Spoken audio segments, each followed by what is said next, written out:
All right, hello. This is Let's Gay Final Fantasy VI. I'm Johnny Jungleguts, the top-notch gamer. Today on the show, I'm joined by curator, erotic nail artist, and Warped Tour attendee, Molly Shea. Hi. And I'm being kissed already. And Butters, too, is in the studio on Molly's lap. So, Molly, what was the Warped Tour like? It was amazing. I feel like I had a really sheltered high school experience. And this, made up for it, that, lost time. And it was really lame and really horrible, but just, the perfect kind of lame and horrible? Yeah. Yeah.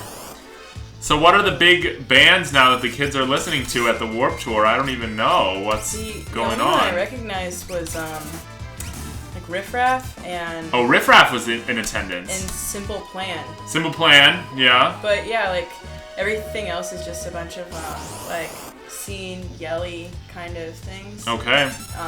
So I didn't know what anybody was. What about Good Charlotte? Nope, no Good Charlotte. I think they have their own serious boy evolution going on. Have you heard about that? Oh, they're trying to be a real band now, or trying to take, I don't know. They got the Hitler Youth haircuts, and so they're trying to evolve into hipsters. Right. So I think that's their new strategy. Their simple plan. Their simple plan. It's a simple enough plan. But how many twin acts can you really absorb in the world?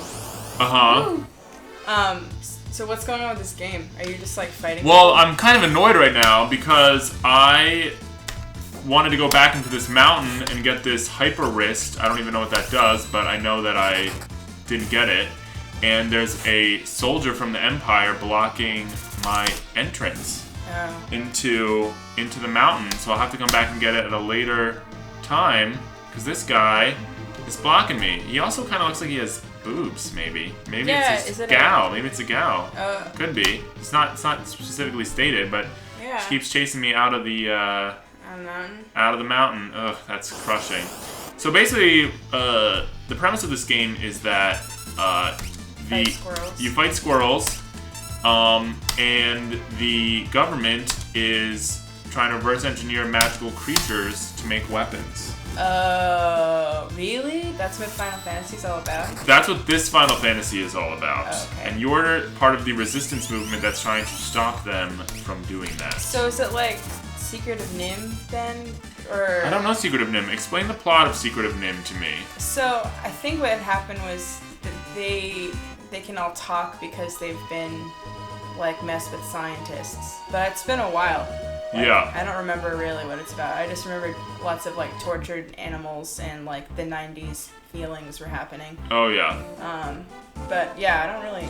I might have to rewatch that one. It's tragic. It's sad? Is it, what's another one that's sad? I feel like it's in the same vein of, Feifel, Ooh, yeah. Suffering, rodents, mouse plots. Or Fern Gully, that 90s neoliberal sure. animation. Yes, that we all came of age during. But then there's ones that also are should be neoliberal but aren't, Indian in the Cupboard. Oh yeah, what happens in that? That sounds racially conflicting now that I'm looking back on it. It was. He has a magic cabinet and then the figurines that he puts in it come alive, and then he owns a Native American in a cabinet. A little figurine of a Native American. But he does Native American-y things. And then, what does he do? I bet it's really sad. He builds a wigwam, and the kid's why aren't you building teepees? And he's that's not my jam. That's not my jam, yeah. Well, that's kind of good, I guess. Not all Native Americans use teepees. Nah. Yeah, I think it was trying, but it still... It kind of failed. And then a cowboy comes and, like, they shoot each other. Did they all become her for a second? Okay, yeah. There are a lot of weird ways that the reality of this game is warped that are sort of worth talking about, because this game is 20 years old. This is actually updated graphics on this game, but I would say, like, not really that updated. Yeah. So, like, basically the crew that I'm rolling with right now, let's look at them. We've got Ada, she's our magic user, and she has the ability to do magic, which everyone's shocked by. Right. Because that's, like, a rare thing. Bertle, they say it right here, machinist. He has, like, automatic crossbows and crazy weapons. He shoots out, like, toxic sludge. Marcos does, like, martial arts. This guy is like the leader of the group, and he's an oracle, whatever that means. I like his sophisticated mustache. But they're all, they all sort of are existing inside of me right now. It is a little odd. Is it like Stimson? What's that? Tell me about that. Have you read Neuromancer? Or? I have not read it in a minute. Yeah, basically... Well, the only reason I paid attention to any of it is because the main character's name is Molly. That's true. And Molly Millions? Yeah, and basically, I think Case can, like, hack her consciousness and control her from the inside. Okay. And, like, exist within her and tell her to move around and stuff. Mm-hmm. But, yeah, like, that's all I remember about Sim. I remember taking, like, a contemporary sci-fi course, and my teacher was trying to argue that Neuromancer was feminist friendly. And I was like, wait a second, so these dudes go inside of her and control her? Maybe not. But, you know, I guess... I'd have to revisit it. Yeah, I have see to how that whole thing might stand up. Do you want me to help you with that? You want me to look at that? Oh, I mean, you can if you want. What do you need? I kind of brushed up on it a little bit before you got here. I can be a navigator. Okay, maybe. So basically we have to go down this river. Okay. So the river branches. Yes. So go straight ahead, first branching, choose any route, you'll circle back around and have to fight more creatures. Take left branch when the second choice is offered. This takes you to second save point, the last before Ultros. Okay. So straight and left. Yeah. Okay, but now we need to find where the river entrance is, or how you get out there. Let's look. Take the wrong branch at either choice. Don't worry, the river swings around and brings you back to where you started. Oh, I think it's right here. Or maybe not. I can't tell. Yeah. Okay. Sometimes you can't tell if something's a door. But no, I don't think... I think it's just, like, a way of compensating for not being able to have the graphics to have, like... Or having it look weird if there was just, like, 4 people walking along. Yeah. Although I do like the games where, like, everyone follows you in a row. Or, like, that one Pikachu follow you around. Oh, yeah. No, that was huge. Or in Pokemon Gold and Silver... Heart Gold and Soul Silver, they got... That was, like, the first time you could have any Pokemon follow you around, and I think really the only time, and that was, like, a huge deal for me, personally. Yeah, I always liked when, like, Pikachu was sick and you would see him go, Pika, and, like, pass out before, like, he did it. That was nice. But... So what, straight, go straight. That's the instructions, and I'm following them. Straight. So, Molly, let's talk about your erotic nail art. How did you get into that? I think that I just got really, like, frustrated at work. I feel like I'm ripping you off. I don't have fancy nails right now. Oh, it's okay. But, like, I don't smoke, and sometimes I can get consumed into doing things. And so... Yeah, you need an outlet. Yeah, and I thought it was funny that I was doing softcore porn at work. And then my coworkers started supporting it by bringing me weird objects to smash. Oh, cute. And pretty soon, it takes a village to make nail erotica, I guess. Yeah. And that was What was the work environment, if you don't mind me asking? Where were you working? I'm an admissions counselor. At Otis. I didn't know that. Yeah. So I'm around lots of video game kids all the time. Oh yeah, there's a lot of video game kids at Otis. Yeah, like they get pretty crazy about that cosplay. And oh yeah? There's a lot of characters I'm always like, who are you? And they're like, I'm so and so from such and such video game or anime series. And I'm like, but I think it's great. Yeah, I can't even keep up with everything that the kids are getting into these days, but I like that they're doing it, you know? Yeah, and do you have control over little animals? Bestiary? What is that? Oh, that? Let's take a look at that. It's pretty empty right now, I think. The bestiary is animals we've fought so far. Oh. These are some of the monsters we've fought. Were-rats? Are you going to draw pictures of all of these? Oh, maybe I should. Next. Spritzers.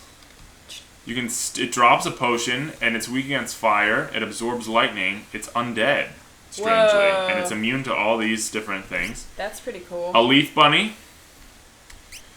Darkwind. This looks like a crow. Now, is this after Pokemon? This game? Yeah. No, this has a good, I would say, 4 years on Pokemon. Okay. Pokemon's Japanese release, yeah. This game is over 20 years old, as I understand it.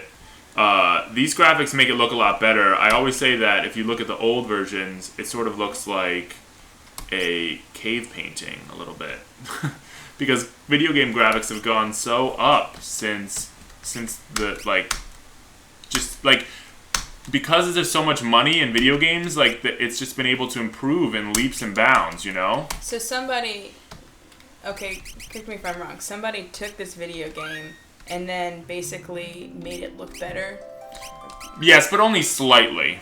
Like by coloration and adding patterns and stuff? Or yeah, I would say the things that have been, it's less pixelated now. I would actually say that it doesn't look better to me, actually, this update.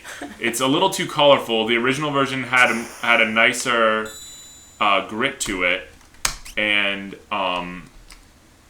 I don't really know what else to say other than I feel like... okay, fine. It makes you return to the title screen every time you save, which is totally stupid. Let's see. So you're on this. I already lost your spot. I don't know what you're supposed to be doing. It's okay. I think we did it. Okay. I think we did the right thing here. Whoa, everyone's out again. Now we're getting some dragons going. So do you have to memorize? I have to memorize his little attack combos, yeah. Oh my gosh. But it's not that hard. I've been playing this game for a long time. I like that Prey. Prey is good. It heals the people. Oh, okay. It's a healing move. This dragon does not want to go down. So did you go to Otis?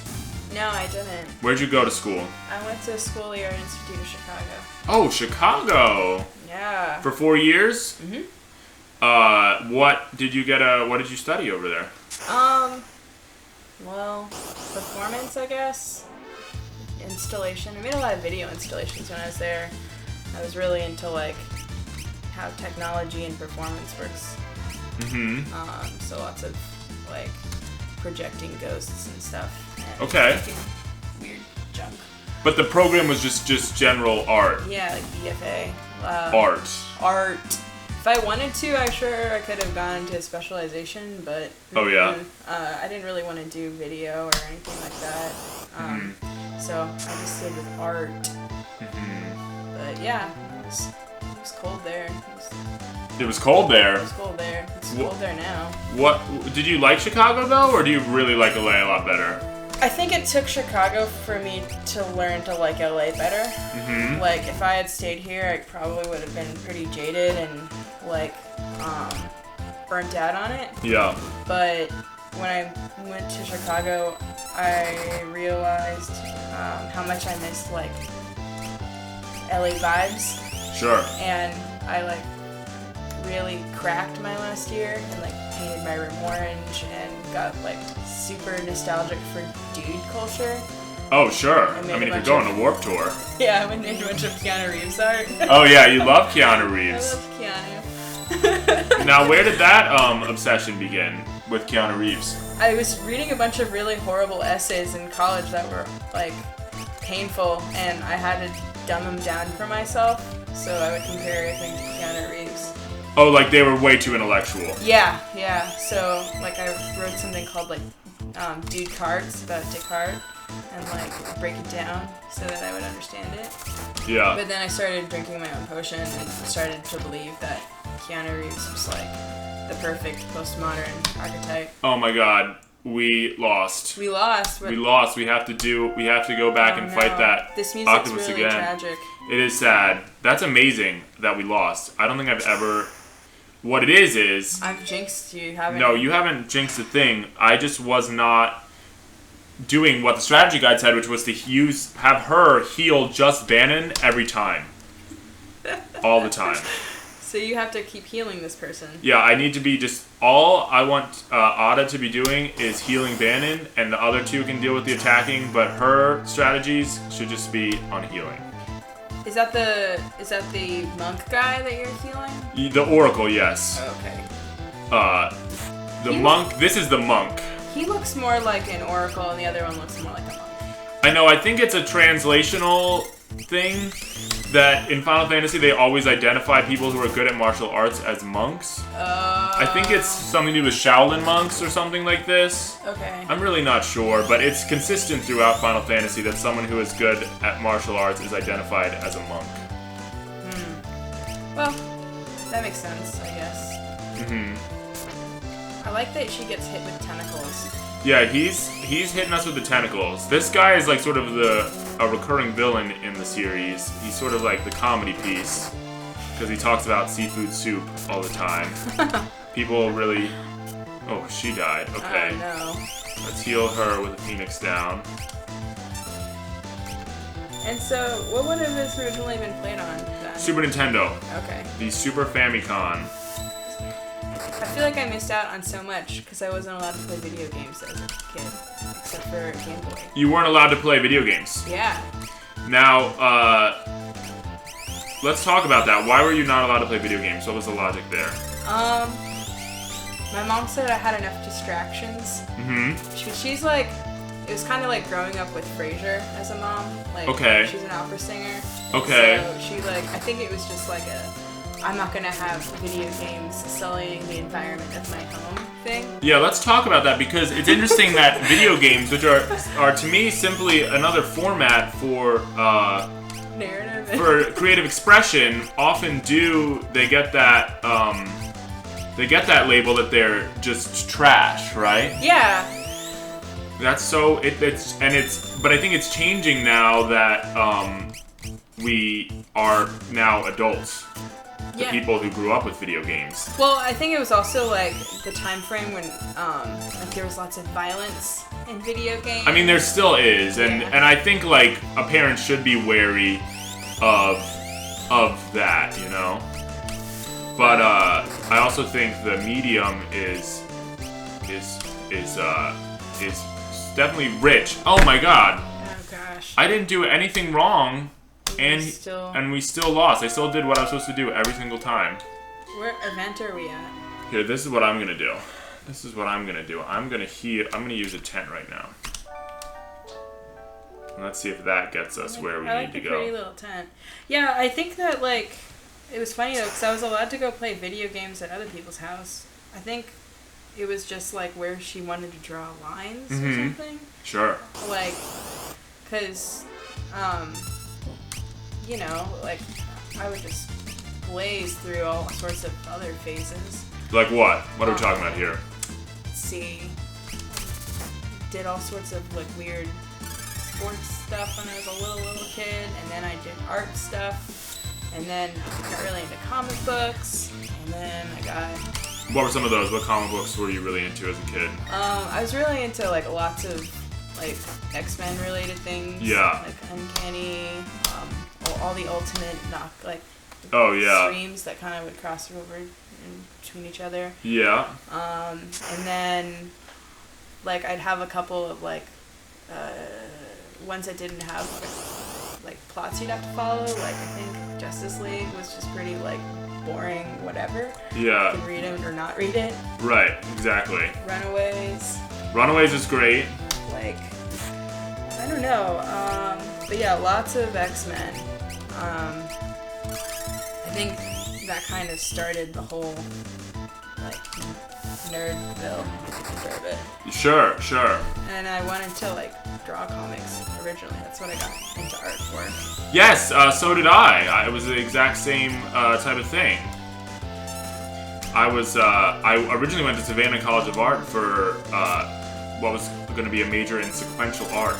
Oh. But that was a big mistake. Yeah, I hear weird things. Is that SCAD? SCAD. Yeah.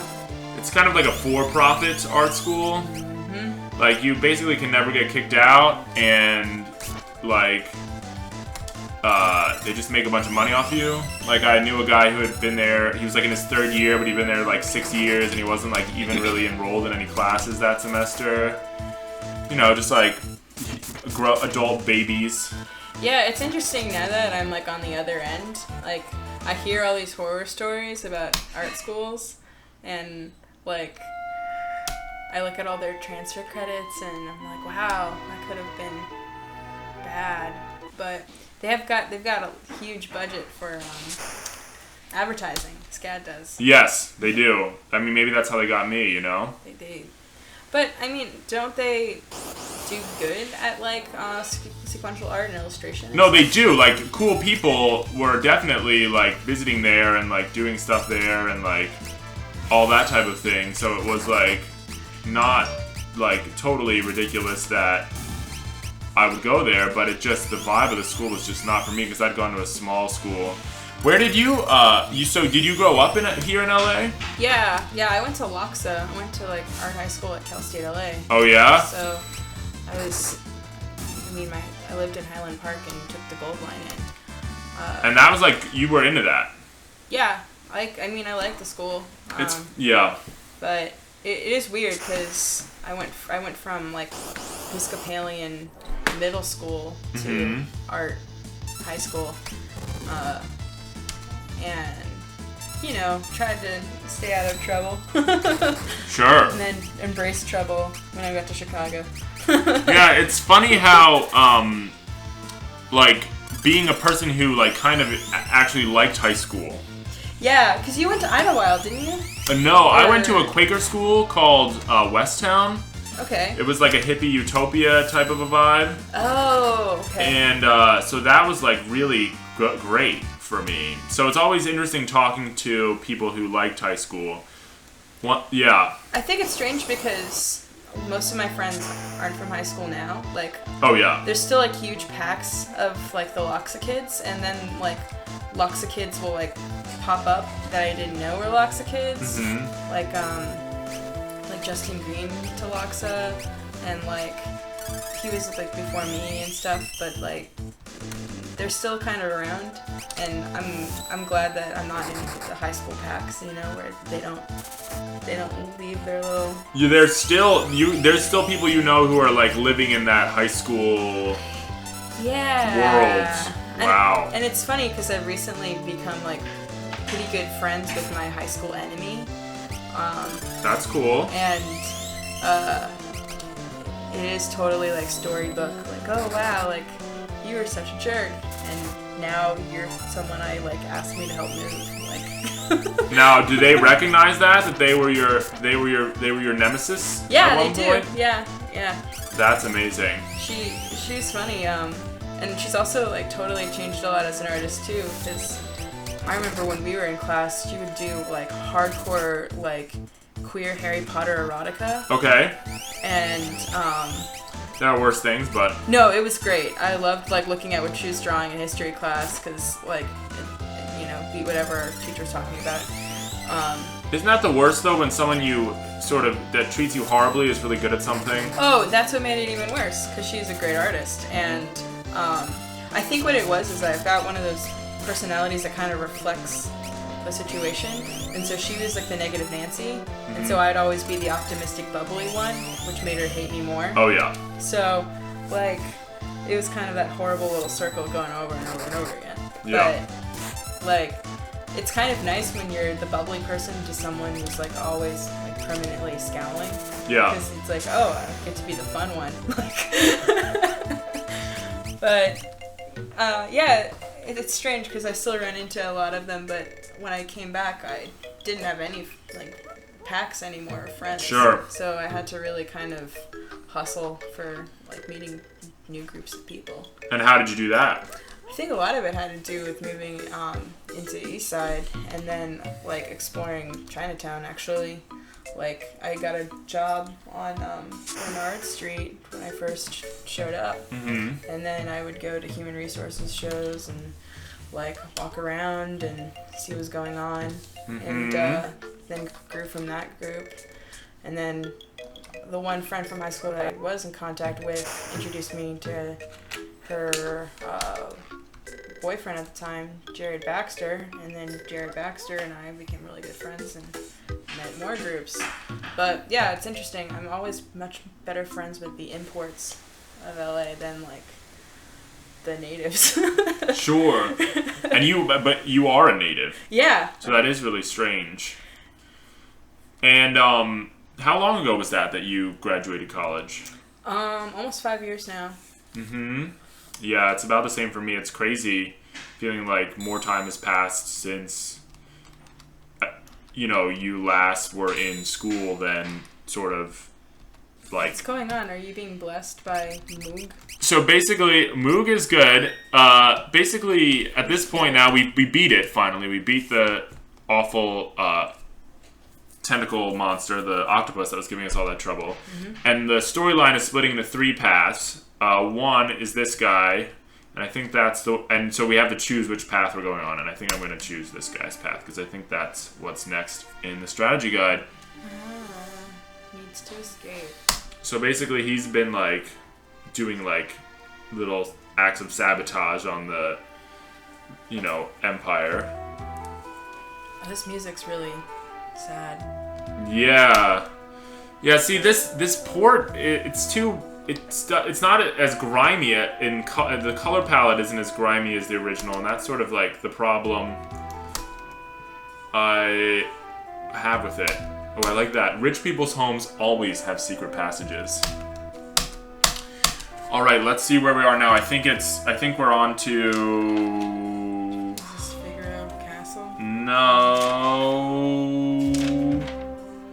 Yeah, we're way back here. We really have started at the beginning. Oh no, we are just getting started here with this whole scene. Oh. Okay, yes, here we are. Okay. What do you need to know? Just read it off to me. Let's hear what's going on. Secret passages? Secret passages. Go down the stairs to the boy who guards the secret passage. He'll ask for a password. Unfortunately, the old man upstairs couldn't remember it. Under normal conditions, you'd have to No. Just start right here. Just start right at the beginning. Okay. You can choose which party to follow. We begin with Locke, who has made his way back to the occupied city of South Figaro. He has slowed the Imperials, but now must escape. Merchant clothes. Locke's steal command comes in handy twice in South Figaro. First, you can steal the clothes from the merchant in the cafe or item shop.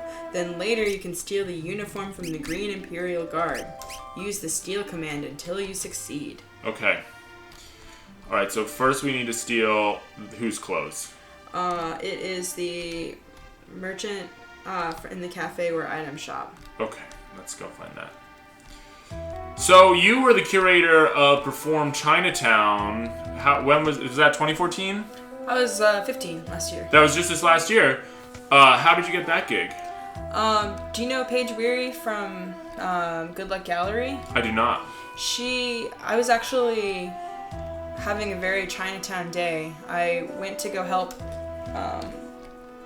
Everything is Terrible collective, like across the street with some video stuff. Okay. And then went to go pick up my Perform Chinatown t-shirt from the year before at Good Luck Gallery. And Paige, I had asked her to do Gong Show, to be a judge for Gong Show, and I think she just saw all the crazy stuff that happened on that, and basically was like, we need a curator for Perform Chinatown, and I think you would be a really good selection. Probably because I can operate in both worlds of contemporary performance and like Chinatown shenanigans. Sure. So, yeah, it was a lot of fun and also really horrible at times. Yeah. Because there was some fundraising stuff that was going on that was stressful. Yeah, but even more than that, it's just like all of the little like power plays and ego shifts and the fact that there's like not a real format. So when I became curator, I was like, okay, I guess I have to talk to all of these galleries, see which spaces are actually going to be open, figure out who can work with me, then find artists, put artists in appropriate spaces, figure out which artists need to be there all day versus who needs to be there for just like a little bit of time versus who's going to be in the street the whole day. Okay. And so, like, there's lots of like boring Excel sheets that went into place, and like finally like all those administrative powers like helped out where like I made the most obnoxious Excel spreadsheet that was all color coded of like time performance piece. Yeah. Like this is a performance that will only be happening for 30 minutes, and then blocked it out by space, and sure. It was a lot of juggling. Oh, I can't even imagine. Now, as you were bringing that up, you brought up two other spaces, or two other things. Everything is Terrible. Mm-hmm. Why don't you tell everyone a little bit about what that is? Because I didn't know. I wasn't really sure. What Everything is Terrible is? I know kind of what it is. I know it from like YouTube. Yeah. So Everything is Terrible is like a group of artists that will kind of remix VHS tapes and like find really horrible 80s videos and kind of re-edit them. But they go on tour and they build like these giant puppets and suits and stuff. Mm-hmm. And they also work on like video projects. They're sort of like Pee-wee's Playhouse meets like crazy video work. And they're just down the street. I didn't know they were right around here. Yeah, their studio is in the Mandarin Plaza on the second floor. Wow, I had just absolutely no idea. And yeah, they like work on projects like outside of Everything's Terrible too, but their studio is there. And they had just done Gong Show. So I was like happy to help them figure some stuff out. And helped Puppet wrangle that day. But yeah, they're amazing group of artists, and they're pretty like reliable when it comes to like okay, I'm gonna do this at this time. And for the event, they basically got like I don't even know how many Jerry Maguire VHS tapes, but they brought them over from their studio and built a shrine, so people would go inside of the relaxation station of Jerry Maguire's, and they dressed up like fake Hare Krishna monsters, and would give like little pamphlets on like accepting Jerry Maguire as your personal savior. But they're trying to collect, I think, like 100,000 Jerry Maguire VHSs to build a giant pyramid in the desert. Okay. Is their new thing? That's pretty cool. Now, I always, based just off their videos, I always kind of got the impression that they were maybe like cynical people. Yeah. What's the real life truth to that? Well, like one of them, I don't know if I'm supposed to say their real names or their fake names, but it's up to you. I'll go fake names. Commodore Gilgamesh. Okay. Like, talking to him, like he like talks like an octave higher than you'd expect. So he's like kind of like, "Hey, how's it going?" Like, but so they're pretty chirpy and happy. And even though they were like sweating and like 101 degree weather at Perform Chinatown, yeah, they were still stacking up those VHSs. Mm-hmm. And I think that they've got a mean sense of humor, but they're like really nice people. There you go. But this guy is, I think I just have to defeat him in a fight here. I'm a little nervous if I'm going to be able to do it. Okay. Oh, he's like really taking me out here. Oh gosh, he looks scary. I might die on the next hit. Okay, let's see what's about to happen. Oh my gosh. party has fallen. So, do you need help at this point? Are you supposed to be doing something? I think now I just need to go back and steal that merchant outfit again. Oh, man. And then go back. What happens after I steal the merchant outfit? What does it say to do next? Steal the cider. Along with Where's the cider? clothes in the cafe, you'll steal a bottle of cider. Once you have it, go to the old man's house and give him the cider and learn the secret passage to the rich man's house. You can also steal the green soldier's uniform and learn enemy secrets. Okay. Alright, let's find the restaurant. This is not the restaurant. This is the... Oh, no, it is. You can do it at the item shop, too, I think. Okay. I like Antoine's hat. Yes, this artist who designed these characters was very influenced by Gustav Klimt. And so you sort of see that in a lot of the more fine details of the character design. He's also the guy who designed the characters for Gatchaman, or Battle of the Planets, as I think it was called in the US, which I had never known. So he's kind of a big deal. And it's sort of really special because he does all of his drawings, which some of them you're probably seeing in the book, in watercolor. Yeah. Where did you say the cider was? In the cafe? Yeah, I think if you do all of those actions in the cafe, it'll be faster or something, because you'll be able to steal the clothes and the cider and the armor. Okay, well... Where is the cafe? Is that the cafe? The cafe... I feel like this is not the cafe. I feel like this is the rich guy's house. Let's see here. But then that thing is there that won't let you move. That won't let me through there. So now, let's talk about the Gong Show. What's that? Gong Show. Essentially, I just stole the concept of Gong Show from 1970s game show. Okay. Where basically people, it's like a talent show, and people perform before a bunch of judges. Okay. And if they like what you're doing, then you get graded. And if they don't like what you're doing, you get gonged. And the whole reason I decided I wanted to do that was, like, as like a performance artist, I feel like a lot of people, there's not a lot of criticism going on right now for performance artists. There's like a couple people who write about it. Yeah. But a lot of times it's like, okay, I watched this like person like, you know, shove a bunch of hot dogs up their butt. What was that about? Yeah. And I wanted there to be like reflection on like what people were doing, and also give opportunity for people who didn't like performance art to like be okay with trying something out. Yeah. And so basically it was like 4 weeks in a row of like weird performance art and then weird talent acts. And then I went on Tinder and found a bunch of stand-up comedians. On Tinder you found them? Yeah. So now let's talk about that. Were you dating the stand-up comedians? What was going on here? There was a point in time where I could have been doing both, but I chose neither, actually. Well, neither, okay. One of them was like, wanted to go on a date with me, but also wanted to do a Gong Show. But he got like depressive, alcoholic comedian vibes, and I was like, Yeah, see, I don't really want to be dating stand-up comedians. I'm gonna be honest with you about either. that. They like me, but I don't like them. I like what they do, but I don't like to date them. I don't think I could see myself doing that. Yeah, and then I always end up being funnier than them, which I feel like becomes a problem.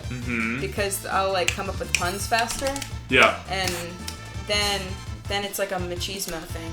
So like, or I don't like formats either. So like I like humor that evolves, and then they're like, oh well, I watched The Office, and this is a joke I stole from The Office. Okay. But yeah, so basically what I was doing is I made a couple of flyers on Tinder that was like, I'm doing a Gong Show and I'm looking for talent, and found a couple people that way. Okay.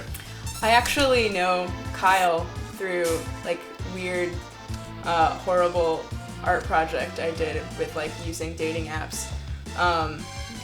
Like essentially I found his dating profile like 2 or 3 years ago. And recorded like a what was it? Like a request, like a love request station thing. Okay. Like, have you ever heard 103.5's Love Request show with Karen Sharp? You call in and basically request romantic songs. Okay. But instead, I was just reading people's profiles that had art in the descriptions, and was hoping that I would put together people. And, sure. Like, I had seen his profile, and I thought it was really douchey and horrible. Yeah. Yeah, and so I recorded it, and basically played like romantic music in the background. Mm-hmm. But I did it so long ago that I kept running into him and fearing that he would know that this had happened, even though he'd only had played on K-Chung like once.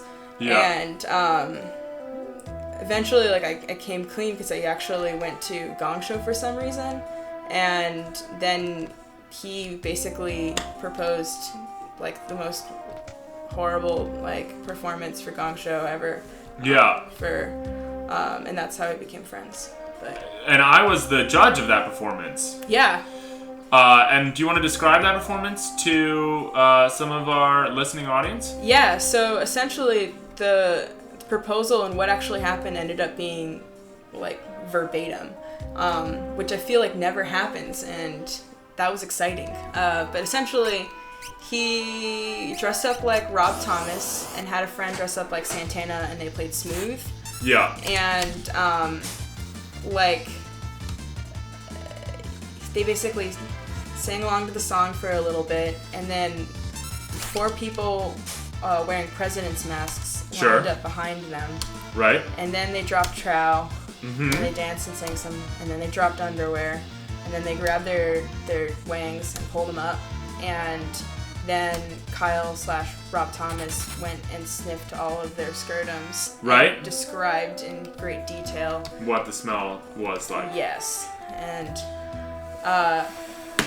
it was a great end to Gong Show, I think. Sure. I think things that started spiraling out of control pretty quickly with that last night of entertainment, actually, between the chugging, milk, and needles through arms and there was needles through arms on that night?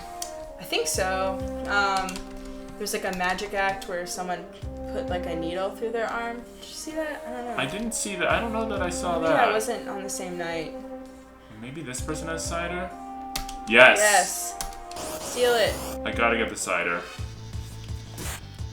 Ugh, just give me your cider, buddy.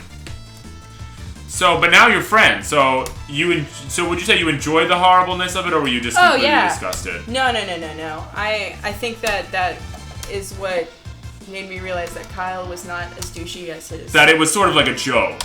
Well, yeah. I recognize it was a joke anyway, but like, it also wasn't, I think. That's the thing. A lot of guys who like to joke around about the douchiness. Once you like get through that joke layer, there's actually like the other like real layer of douchiness. Yeah. The last person I had on this podcast said similar things about male comedians, just that they were always funnier than them, and like that they were completely full of macho ego. But I don't I think that people have tried to put me in comedian land too. Yeah. And I'm always like, ooh, like I don't want to go into those. You don't want to go into that land. Modes of communication. Yeah.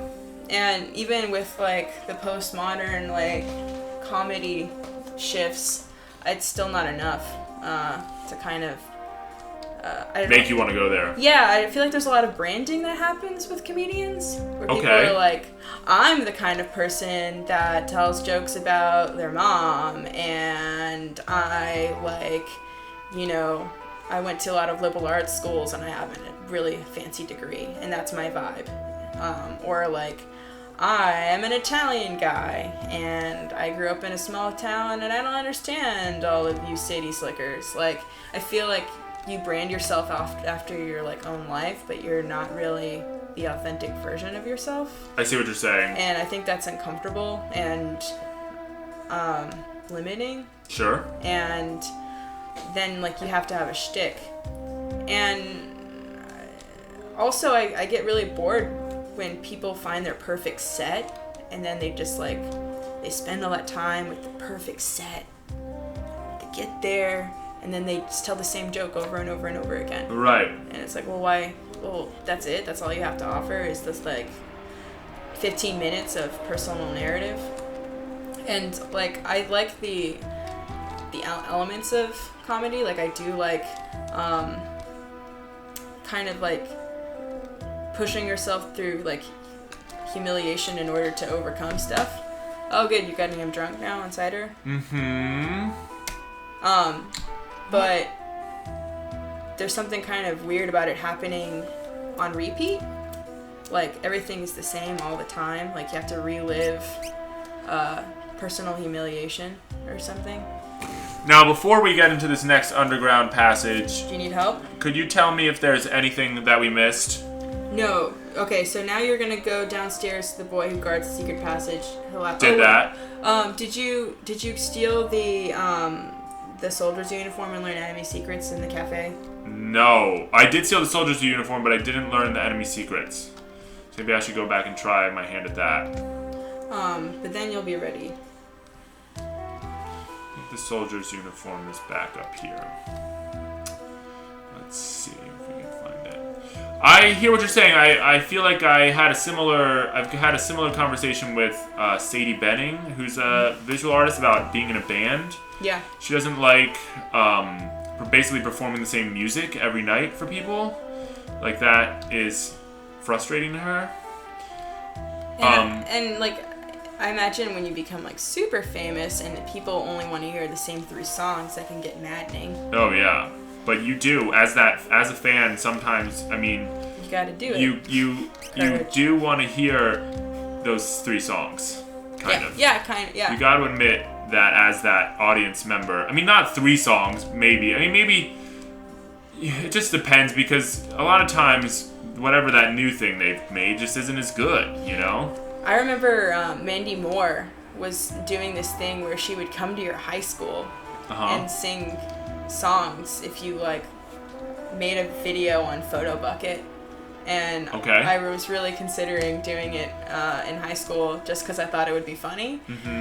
But then I just kind of crapped out on it. Later on, I watched a documentary on Mandy Moore. Great. And it showed like the winners of the contest and her going to the high school to do this.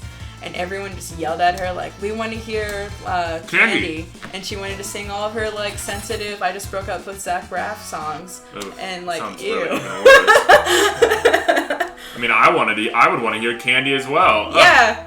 Mandy Moore's so ridiculous because I saw a performance of her. She was performing Rihanna's Umbrella. Great song. And she opens up the piece by being like, you know, I'm not really into top 40. Not really into top 40 music. And it's like, you're Mandy Moore, dude. You did Candy, and you didn't do, like, the other stuff that you didn't really do it. You didn't become a serious singer-songwriting as a genre is, like, already, like, really kind of bad. Yeah. If that's what you're shooting for. And also, like, she's so weird, because she did all those movies that, like, some were good, and some were really awful. Like, she was in Saved, and... That was good. Like, she played edgy girl in How to Deal. I didn't see that one. Ooh, sounds really bad. My Date with the President's Daughter, that one was really bad. Really boring. Yeah, and, I mean, for a while, for some reason, that was, like, I went to a bunch of Mandy Moore movies on, like, just coincidentally. So I'm very familiar with her work. Yeah. And I can't really brand her anywhere, and maybe that's why she's not good at being a pop star. But, because, like, she's kind of weird. She's not poppy, but she also is sort of basic. Definitely really, yeah. Hate to use the word, but... Yeah, I do too, but she's kind of is. And she's sort of in the Natalie Portman pixie cut thing, but not enough. Yeah. It's almost Manic Pixie. You know what I'm always fascinated by Manic Pixie Dream Girls? They always have, like, $300 haircut money. Yeah. What's that about? My friend Heather... well, honestly, she's not my friend. I just follow her on Twitter, and she follows me. But I just love her so much. Her name's Heather Jewett. She was in the band Gravy Train. Oh, okay. But she tweeted about that recently. Why do Manic Pixie Dream Girls always have $300 haircut money? Or is it just like, they're like chewing gum one day and the gum gets in their hair and then they like cut it out and then it's just styled to perfection? It's just so perfect looking, yeah. Just so nice. But I mean, I think that Mandy Moore can't be a Manic Pixie Dream Girl because she's kind of a drip. Like, yeah. She's a drip. A little bit. So, weirdo. But yeah, she has this problem where she can't do she doesn't want to repeat the same song that made her famous. And if it wasn't for that, then nobody would have wanted to see her on tour anyway. Same thing with Nick Carter. Apparently he's trying to go on tour again and people just make him play the same music. They just want to hear Backstreet Boys. Oh, not Nick Carter, Aaron Carter. Oh, no. I was looking at pictures of him. He looks bad. But you know what? I admire him for. He wore a Trigun sweater. I don't know if you're familiar with Trigun, but the main character of Trigun has blonde, spiky hair and looks like Aaron Carter. Whoa. So he basically was like wearing a shirt with like an anime version of himself on it. Yeah. That was pretty cool. See, I listened to like a podcast of like a super fan of Aaron Carter now. Regularly you listen. One time. It was a one-time like interview with this person who's obsessed with him. Yeah. And she couldn't tell if she was a super fan or his real friend. Oh boy. Yeah, and it was like... It's like me with Heather Jewett. It was like a bleak... It's like, I've gone into like weird fandom zones and like I could like understand those feelings, but also know socially to not rein it in. To rein it in. And she had spent like $4,000 a year following him on tour. Wow. But was trying to like keep it casual. During this interview. That she was like just casually like interested in Aaron Carter's like music, but like she had like that super fan like crazy talk where they're like, I'm not attracted to them in like a sexual way. I just really appreciate the person and the genuine feelings that Aaron Carter has. No. And it was like, oh, you think you're special because you're not interested in him like that. You're just like, oh yeah, that's the crazy super fan talk. Yeah, super. Yeah. I'm not. I don't know. I'm not gonna even go into my super fandoms. Which ones you have? Yeah, we have them though. I was watching a documentary about Dolly Parton superfans, and there was a moment when one of the people talks about how they secretly wished to get cancer, so that when they called the Make-A-Wish Foundation, that they would wish to meet Dolly Parton, essentially. Oh my gosh. But the crazy part is, I didn't wish to have cancer, but I had thought about that. Like... That's what I wanted. You wanted to meet Dolly? I wanted to meet Dolly. If I was going to die, that was what I was going to do. And I felt it really, I was like, wow, I gotta rein it in my own head. Yeah. But I mean, if you're going to get cancer, Dolly Parton's going to be like kind of the perfect person to kind of like talk to. Because she wouldn't pity party you at all. She'd be like, hey, sugar! And like be really nice and not like overly protective. Yeah, I mean, she would just be like an angel of joy and love, like she always is. Did you see her Hallmark movie? I really wanted to see it. My parents did watch it, and they enjoyed it. I think it was probably really boring, but that's not going to stop me from watching it at some point. Yeah.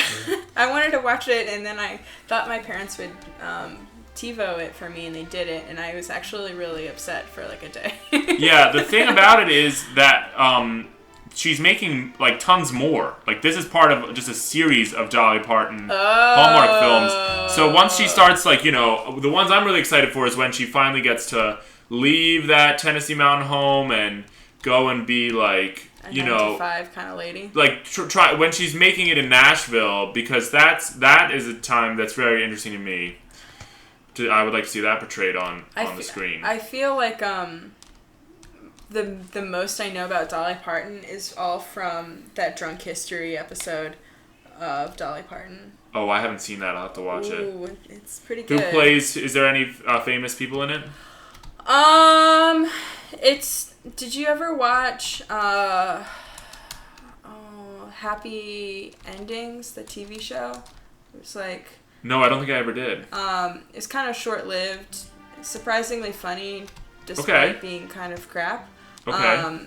But one of my favorite characters from that plays Dolly, and I can't remember who plays her manager in that, but yeah, it's not anybody I think you would like spit coffee out of sheer excitement for. What are we supposed to do next? We've gone through the secret passageway, the first secret passageway. Terrible guide. Let's see. And we're at the painting of the lady. No, we're not at that. No. All right. Or maybe that's what we need to get to. Are we at South Figaro? We are, yeah.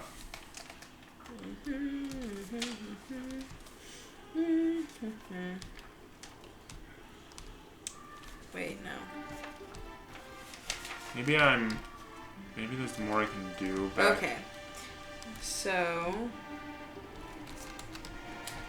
I already lost my spot because I was playing with this. Maybe this is what I'm supposed to do. After the okay. Now I found myself. Have we rescued Celi's? No. Is that said right? That is sure. Okay. The beautiful Imperial General Celi's has been imprisoned in the basement. In the basement, okay. Of the rich man's house. Take the hidden stairs behind the bookcase in the room where the rich guy is sitting. You'll have the option of changing clothes at this point. You'll see Celi's under interrogation. Go in and remove her chains, ignore the sleeping guard, and take his clock key and leave. That help? I think I want to know how rich people always have secret passages. I just want to know how I can get out of this spot where I am right now, but maybe I can go forward here and leave? No. Okay, let's see about this.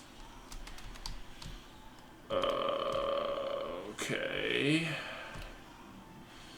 I'm a little I feel a little trapped. So you're stuck in this cycle, this vicious cycle? This castle, this room right here. Okay, alright. I think I did it.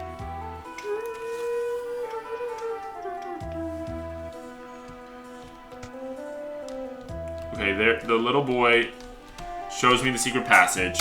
What does it say to do after that? The password is courage. The beautiful Imperial General Celi's has been imprisoned in the basement. Not there yet. Courage.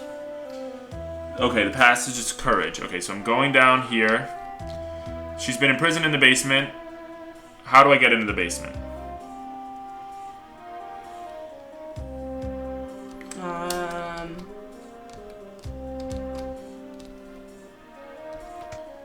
Maybe I just haven't talked to the right people.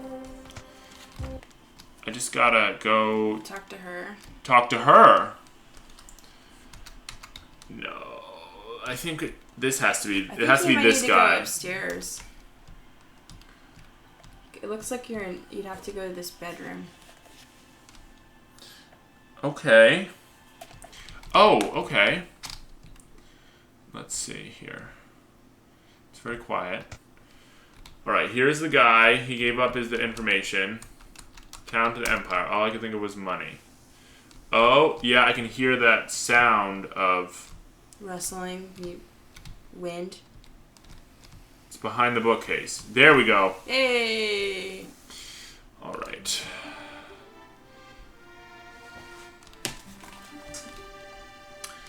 Remove disguise. These clothes are fine. What does it say? What does it recommend?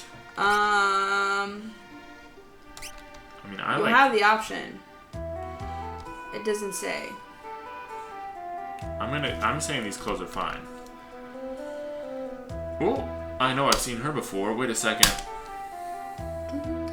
So you do the Gong Show. What are some other projects you've got coming up these days? I'm really trying to not stuff coming up. That's how Perform Chinatown affected you. Well, I want to do things that are like this, where I can do stuff with artists that I haven't been able to yet. And I don't want to do any big projects this year. I want to do lots of smaller things. But that being said, I probably will be doing a couple more nail erotica things. Sure. But yeah, like I want to do really like boring things, like join a softball team. Yeah, baby. And like play with ceramics. I think I can go do ceramics class for free. So now let's get real. I'm turning into a homebody. Yeah, let's get real here. Do you have the ambition to be like a famous artist, or do you not have that ambition, would you say? I think I want to be at like mid-high level. Yeah. Mm-hmm. You know, I want to like have a nice dorky tenure position somewhere. Sure. And if like my students Google me, they'll be a little bit embarrassed maybe, or like overwhelmed. Okay. But not so much that I'm like blowing that Klaus from MoMA or whatever. You know that guy? I don't even know these people anymore. Oh yeah. That guy. I know her. She's sucking dicks? I think that she and Klaus used to be like lovers or whatever, but he always seemed like he didn't swing that way. But you thought he was gay? Yeah, but maybe, you know, if you love art that much, you don't care about gender, and you just like. Although I do want to get famous enough to make out with Michael Govan, because he's pretty foxy. Michael Govan is who? Lockma's director. Oh, he is? Super foxy. What does he look like? Like a Jewish dad. Sounds good. He's got silver hair, and I used to work at the Perceptual Cell, and so he would like come in all the time, and on Fridays he wears cowboy boots. Sounds like a win to me. Yeah. But yeah, I think that's like, I want to like have enough freedom to do stuff, but not so much freedom that it become like a raging alcoholic or something. Yeah, that's not good. I think I realized today that I don't think I could ever be an alcoholic because my stomach is too sensitive. Yeah, I don't have the drive for that. Yeah. But I don't want to live in a world where I would want to go into those areas either. Yeah. Yeah, because I'm not really. I mean, if I've survived like 8 years of art school and haven't had any like major, like issues with drugs and alcohol, I don't think it's gonna happen. Yeah, I don't think it's gonna happen for me either. It feels very fortuitous that. I think I've just been too poor. And too cheap to want to do those things in excess. Yeah, I've been there. I feel like that's my thing too. I've never paid for, like, yeah. I never go, like, I'm not the person who, like, goes and, like, wants to have, like, a beer in the house, because I'm like, I don't like spending money on things. Yeah. I'll drink, but I don't really care to, really go there. Yeah. Honestly. And like, I will like buy drinks at a bar, but like the idea of like buying like $50 worth of like cocaine, it just sounds insane to me. I'm like, oh my god, I could use that for other stuff. You can use it for so much. Oh my goodness. Well, on that note, Molly, thank you so much for coming on the show. Let's Gay, Final Fantasy VI. Oh my gosh. Don't do drugs. Don't do drugs, kids.